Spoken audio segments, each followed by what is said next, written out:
명현만 선수는 학창시절에 성격이 좋아서 친구들하고 잘 어울렸다고 합니다. 그리고 소위 말해 일진은 아니었다고 하며 시비가 걸리면 많이 당하는 편이었다고 합니다. 그러다 진짜 너무 화가 나서 눈이 돌면 그냥 던져버렸다고 하죠. 명현만 선수의 3대는 벤치프레스 125kg, 데드리프트 185kg, 스쿼트 100kg입니다. 참고로 이때는 운동을 하고 있지 않은 상태였으며 어깨, 골반, 무릎 등 부상도 많은 상태였다고 합니다. 유튜브 마랑TV에서 3대 측정을 쟀던 명현만 선수는 어떤 부분이 부족한지 많이 느낄 수 있었다. 보완해서 발전하도록 운동해보겠다 라고 말하며 소감을 전했습니다. 영상을 본 네티즌들은 토르 망치도 뽑을 수 있겠다, 부상 없었으면 550kg은 기록했겠다 등 긍정적인 반응들을 보였습니다.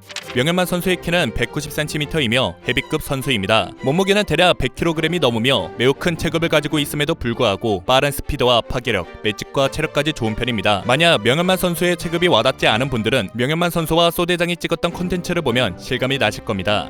명현만 선수는 한 인터뷰에서 프로와 일반인들의 싸움에 대해 이야기했습니다. 운동을 하지 않은 일반인들은 주먹을 좀 뻗다가 금방 지친다고 하며 프로들은 5분 동안 대략 200번 정도의 주먹질이 가능하다고 합니다. 또한 주먹을 날릴 때마다 상대방을 정타로 때릴 수 있다고 하며 타격감도 장난 아니라고 하죠. 이어 일반인들과 몇 대 몇으로 싸울 수 있냐 라는 질문에 선수로서 이런 말하기 좀 뭐하지만 만약 하게 된다면 최소 10명 이상은 이길 것 같다 라고 말했습니다. 참고로 프로파이터들한테 맨주먹으로 맞으면 턱이 깨지거나 안아골절이 올 수도 있고 눈이 터질 수도 있다고 합니다.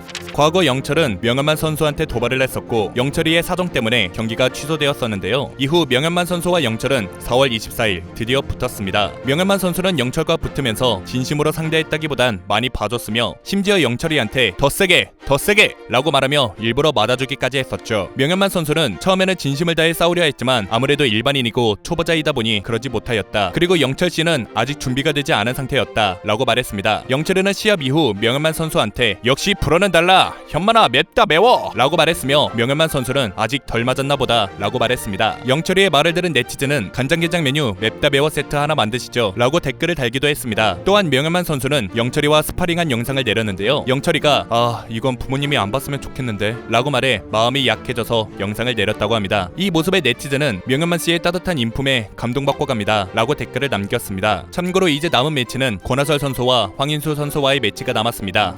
명현만 선수는 김동현 선수와 체급무시 100% 진지타격 스파링과 종합격투기 MMA를 진행했었습니다. 물론 체급 차이가 있지만 서로 절대 밀리지 않은 모습을 보였습니다. 명현만 선수는 김동현 선수를 끝까지 밀고 들어갔고 김동현 선수 또한 헤비급 선수를 상대로 절대 밀리지 않는 모습을 보이며 진짜 멋진 스파링을 보여줬습니다. 그리고 경기가 끝난 뒤 서로를 향해 일반 회원치고는 잘하는 편이다 라고 말하며 농담을 하기도 했었죠. 스파링을 본 네티즌들은 스파링과 실제 시합은 다르지만 두 선수 레벨 우리가 너무 몰랐다, 둘 다 괴물이다, 김동현 선수는 UFC 선수답게 진짜 예리하고 명현만 선수는 체급에 비해 진짜 빠르다 등 긍정적인 반응들을 보였습니다.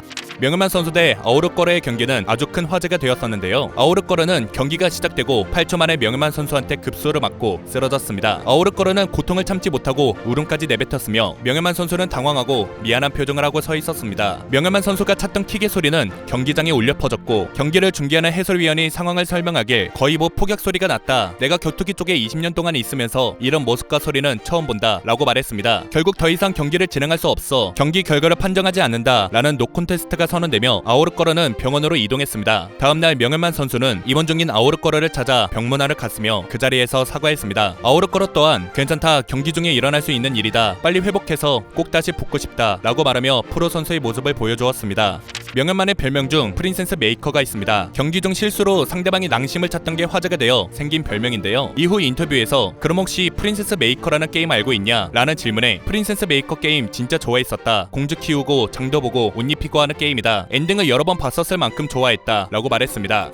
명현만 선수는 칼을 든 상대를 만나면 재빠르게 도망간다고 합니다. 참고로 그게 아주 현명한 방법이라고 하죠. 만약에 굳이 싸운다고 하면 상대의 움직임을 파악하며 최대한 거리를 벌리면서 발로 칼을 떨어뜨리는 게 제일 중요하다고 하며 상대가 칼을 떨어뜨리는 순간 바로 도망가야 한다고 말했습니다. 어떻게든 제압하려고 싸우다 체력이 소모되면 크게 다칠 수 있기 때문에 도망가는 게 가장 현명한 방법이라고 하죠. 명현만 선수는 운동을 좋아하는 것까지는 아니었다고 하며 처음에는 돈을 벌려고 운동을 시작했다고 합니다. 운동을 시작한 건 고등학생 때부터라고 하며 처음에는 체력을 키우려고 운동을 했다고 하죠. 그리고 어렸을 때 가정 환경이 좋지 않아 안 좋은 상흔들에서 빨리 벗어나고 싶었다고 하며 잘 살고는 싶은데 어린 나이에는 할 만한 게 없어 내가 먼저 강해져야겠다 라는 생각이 들어 운동을 시작했다고 합니다. 명현만 명현만 선수는 고등학교 3학년 때 K1이라는 방송을 봤다고 합니다. 그때는 최용만이 나오기 전이었으며 당시 크로캅, 밥셉이 나왔다고 하죠. 그 방송을 보며 내가 이걸 해서 돈을 벌어야겠다 라고 생각이 들어 무에타이 체육관에 등록했다고 합니다. 하지만 돈이 없었을 때라 신문 배달을 하며 체육관 회비를 냈다고 하죠. 그리고 고등학교 1학년 때부터 운동을 했던지라 기술은 부족해도 체력과 힘만큼은 진짜 좋았다고 합니다. 그래서 체육관 관장이 넌 운동 뭐 했니? 라고 물어봤고 명현만 선수는 저 운동 안 하고 산 뛰었습니다 라고 말하자 네가 뭐 최배달이니? 그러면 한번 해봐 라고 관장이 말해 명현만 선수는 처음으로 경기를 해봤고 나가자마자 전부 다 KO 시켰다고 합니다. 그래서 다른 선수들보다 기본 피지컬이 좋아 남들보다 빠르게 성장할 수 있었다고 합니다. 명현만 선수는 2005년 킥복싱 시합 무대에서 데뷔하여 입식 타격 룰과 종합격투기 룰로 많은 세계의 강자들과 싸웠으며 총 70전 이상의 시합을 거치면서 AFC, 맥스FC, WKO 등 다양한 격투기 단체에서 챔피언 타이틀을 따냈습니다. 명현만 선수는 입식 격투기에서 좋은 성적을 보여줬고 이후 종합격투기로 종목을 받고 활동했습니다. 입식 격투기를 위주로 했던 명현만 선수이기에 사람들은 걱정을 했지만 그의 빠른 펀치와 맷집과 체력으로 3연속 KO 승으로 대중들에게 주목을 받게 되었죠. 하지만 그라운드 실력이 부족했던 명현만은 마이티모와 크로캅한테 그라운드로 패하게 됐는데요. 그라운드 기술을 발전시키기에는 나이와 가정이 있는지라 명현만 선수는 다시 입식 격투기로 돌아가게 되었고 여러 경기에서 좋은 성적을 내어 맥스FC 헤비급 챔피언에 등극하였습니다. 참고로 은퇴에 대한 고민을 하고 있는데 이유는 상대가 나타나지 않아서라고 하죠. 명현만 선수는 유튜브 채널을 운영하고 있으며 구독자는 36만 명입니다. 명현만 선수가 진행하는 콘텐츠는 먹방, 입식 스파링, 킥복싱 강좌 등이 있으며 국내외 강자들을 체육관으로 초대하여 입식으로 스파링을 하는 콘텐츠는 큰 인기를 끌고 있죠. 명현만 선수는 스파링을 하며 상대한테 많이 맞아주고 상대가 에너지를 많이 쓰게끔 유도하여 상대의 스트레스를 풀어주는 모습까지 보였습니다. 또한 예의 바르고 겸손하며 차분한 말투로 방송을 진행하여 시청자들한테 큰 호평을 받고 있습니다.